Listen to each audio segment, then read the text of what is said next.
Okay, guys.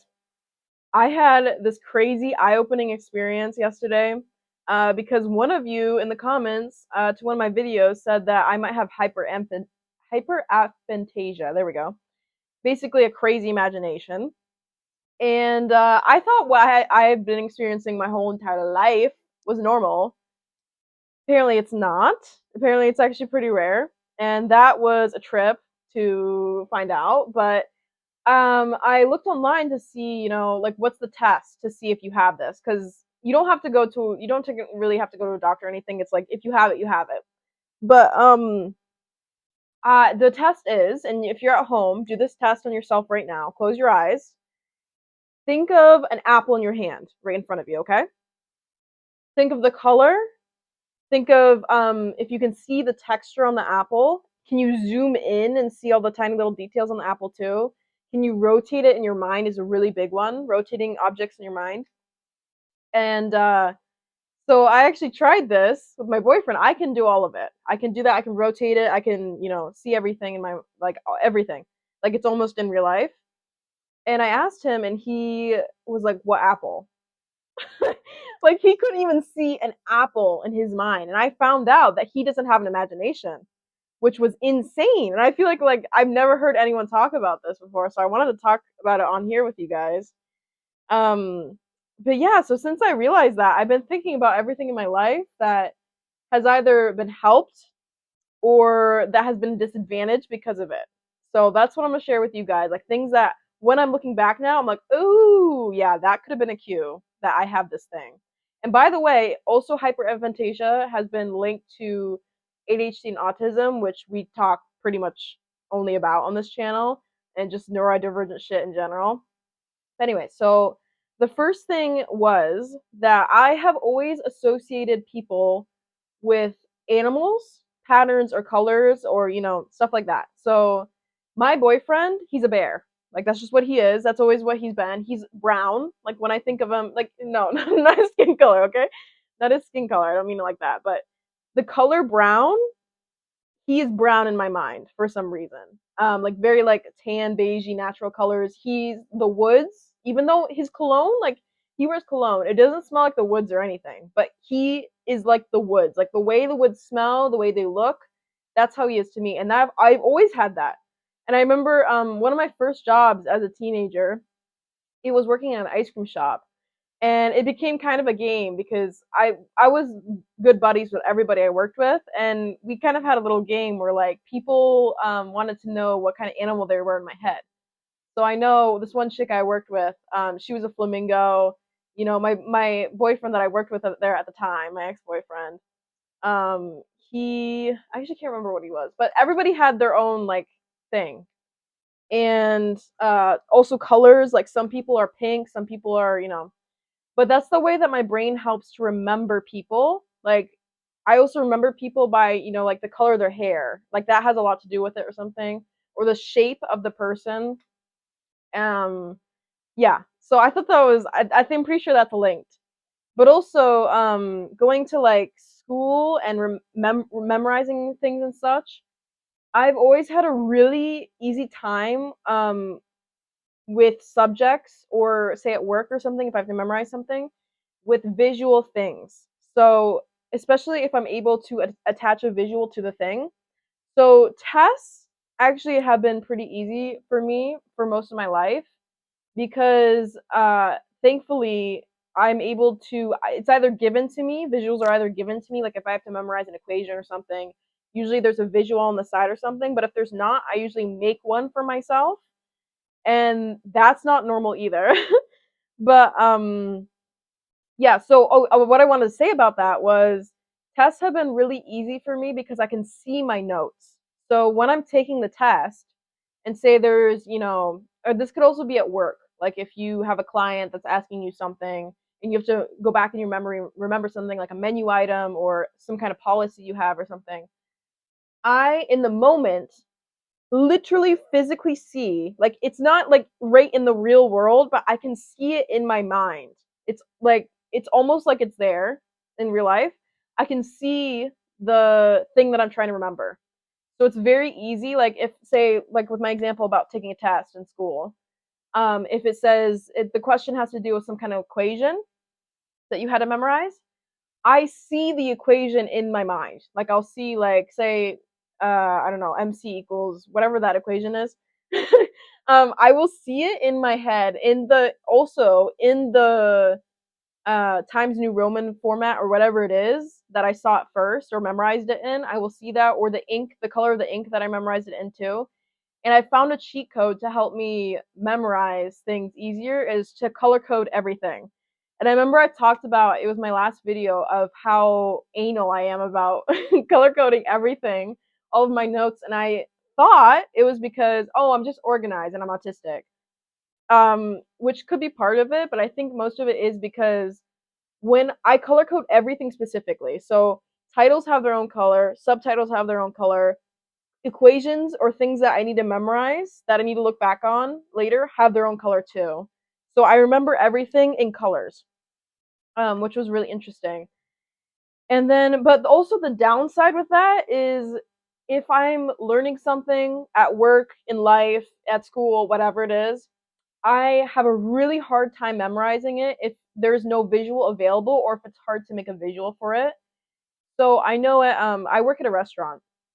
And we, of course, have to memorize the menu, all the items, which is like, I want to say it's at least 25 or 30 items. But the problem is, they gave us a sheet, just a spread table that said that ingredient, just listed the ingredients, and then it said like the allergies and stuff, but it was just words. And for me, at least, maybe other people who have this hyper imagination can see the words and memorize just the words, but for me, I need a visual. So what I ended up having to do was one by one, every dish that was, with the ingredients, everything, I drew it out.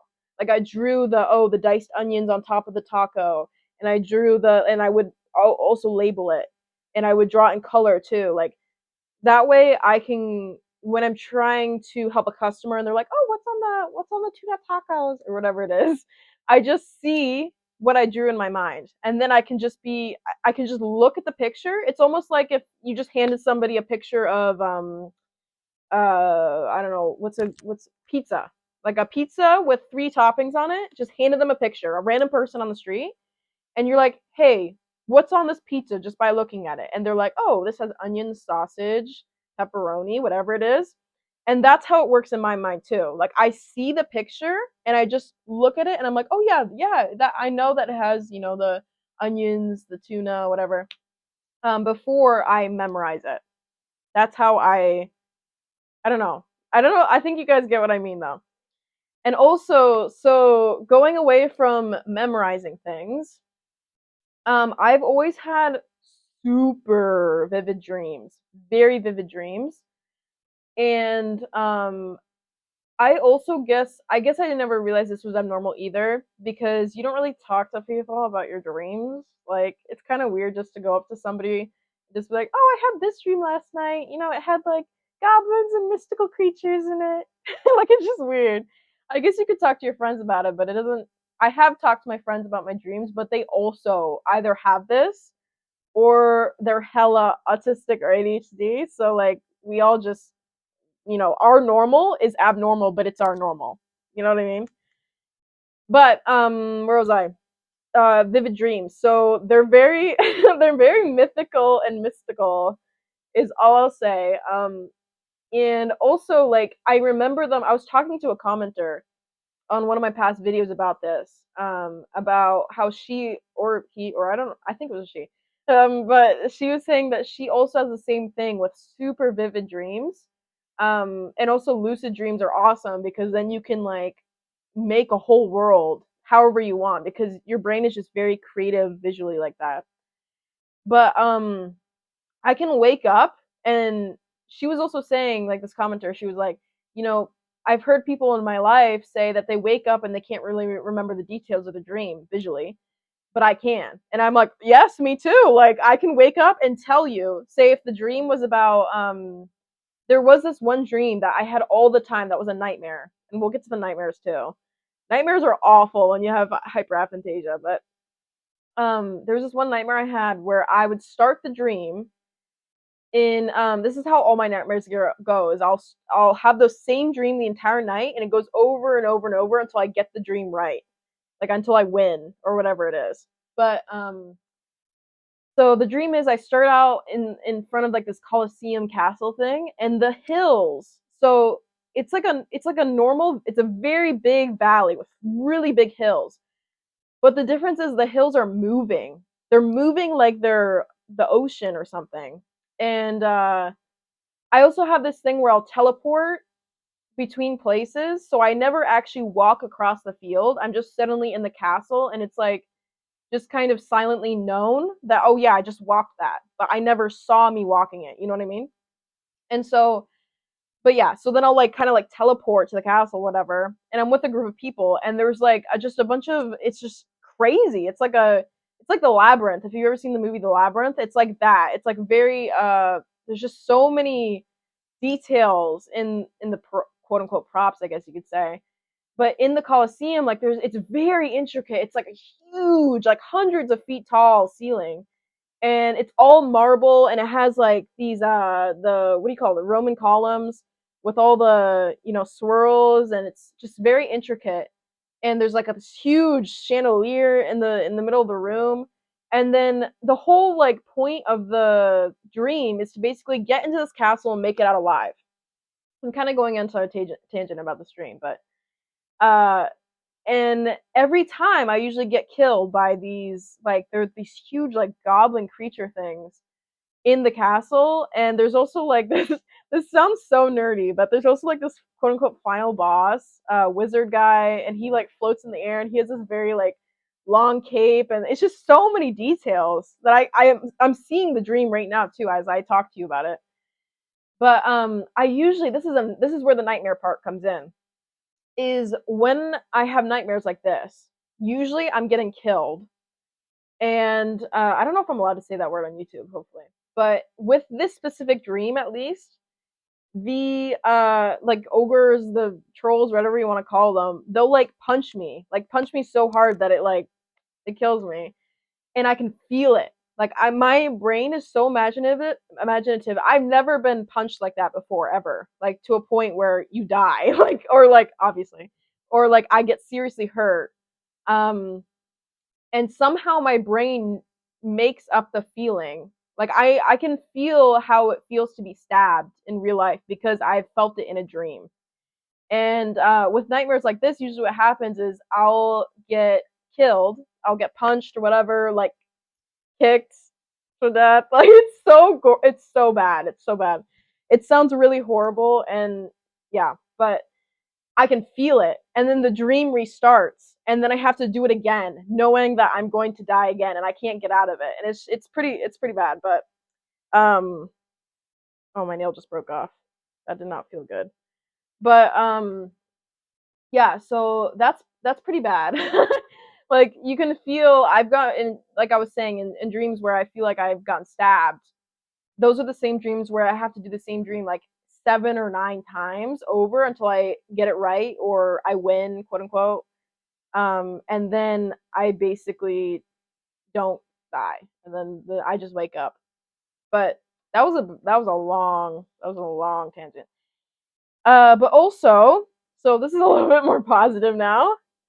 But when I'm creating something, so when I'm drawing, or like with my small business, if I'm trying to design a new pair of earrings, I see what I'm going to make at the end in my mind before I even start it. So like if I'm which I also didn't really realize I did this until I really thought about it, which you might not either. But I was thinking about how, when I'm going to draw, say I'm like, you know what, I'm kind of in the mood to draw a let's say a lizard. I will see the lizard in my mind, exactly how it's going to look on the paper 2D. And then basically I'm just referencing, going back and forth between the image in my mind and the paper, and drawing what I see. It's like basically if you ever use a tracing table, so it's like a big light box, and then you put whatever you want to trace on top, and you put the paper on top, and you just trace over it. That's kind of how it is in my head. But I if you have this and you're an artist, please use it to your advantage because it's such a huge advantage, especially when you memorize anatomy. So once you learn anatomy and how general shapes are like in the real world, you can basically draw anything, literally anything, because you can see it in your mind and you know every single detail. And that's the part right now where I haven't drawn in a long time. I've kind of lost the what do you call it, the interest for it, which is unfortunate. I used to be really into it, and I think also the reason why I didn't really realize this. I'm sorry, my nails annoying me so bad right now. I just yeah. Okay. But I think another reason why this isn't really talked about is because a lot of artists have this. So it's like the normal thing in the art community to have this. Because a lot of like people who are very good at art do this. They have this thing in their head because once you get good at anatomy, which I still have to work on, you're basically limitless. But if you don't have hyperaphantasia and you're watching this, there's no reason why you can't do art either. Like obviously, it might be a little bit harder. You might have to learn things a little bit more. But my boyfriend was actually telling me that even if you don't have an imagination, there are ways you still remember things. He was explaining it as like you remember in ideas and words instead of seeing it, which I can't wrap my head around. Because my brain has never worked like that, obviously, and it's in the same way he doesn't understand how my brain works. But yeah, there are ways to remember it, like anatomy and stuff.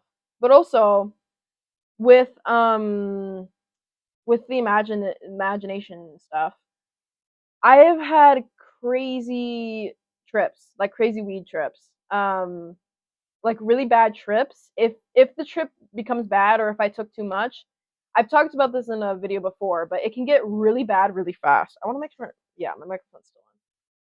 But I remember I think I've talked about this in the last video, but I took way too much one time of some edibles and I ended up seeing the world in 2D, like very quickly. And it's normal to have hallucinations like this, but the difference with me is compared to my friends, I will be on the same highness. Like I'll be on the same amount of high as them, but the difference is I see more stuff. Like we're like you guys know what I mean. Like usually because my friends are smaller than me. I'm a 5'7" woman. Like I'm taller than average for most women. I'm also a bigger girl. And so it takes a lot for me to get to the same highness as them, but once we're there because my friends are smaller, they're like here on me.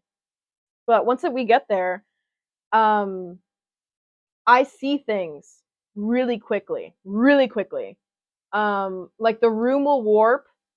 I'll see things not in like a they're in the real world kind of way, but my reality kind of warps. Like I was talking to you about the seeing things in 2D. Like it was literally like seeing my life. What I was seeing out of my eyeballs was like a flat screen TV. There was no depth perception. If I reached my hand out, it still looked 2D. I couldn't. I like when I got up to go walk around because I had to walk around to try and get it out of my system.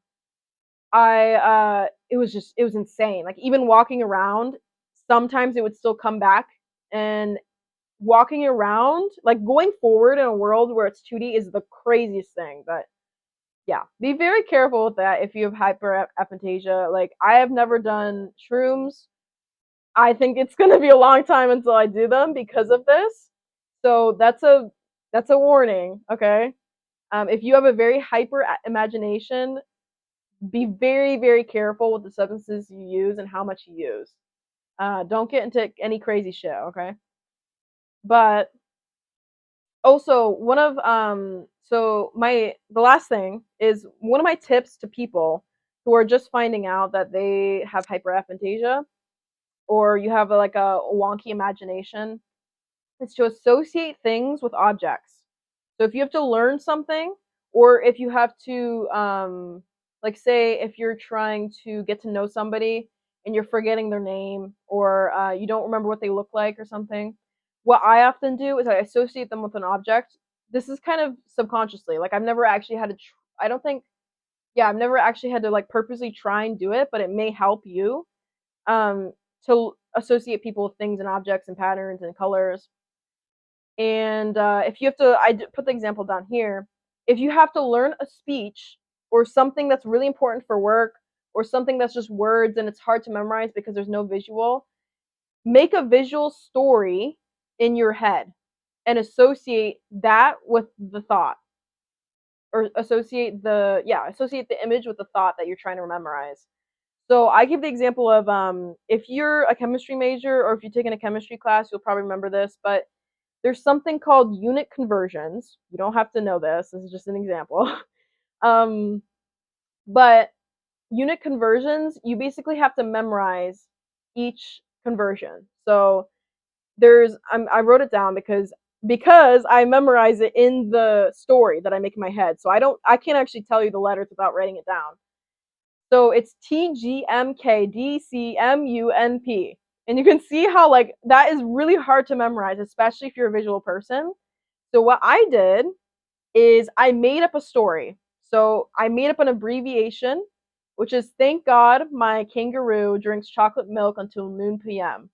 And the image that I make in my mind is a kangaroo drinking chocolate milk at noon. So like the clock in the background hits noon, he's drinking chocolate milk and enjoying his life.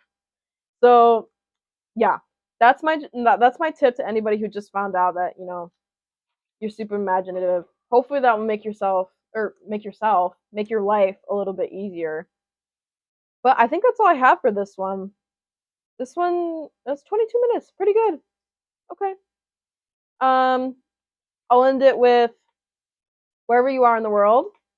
I hope you have a fantabulous day. And yeah, I'm right now. If you're looking to follow along with this channel, I'm looking to post about once or twice every week. That may change because school is insane. I'm a full-time student and a full-time worker, so yes. But keep a lookout for those if you want to watch more of these. If you don't, then I hope you have a fabulous life. But I hope you stick around. Have a good day wherever you are, and I will see you guys in the next one.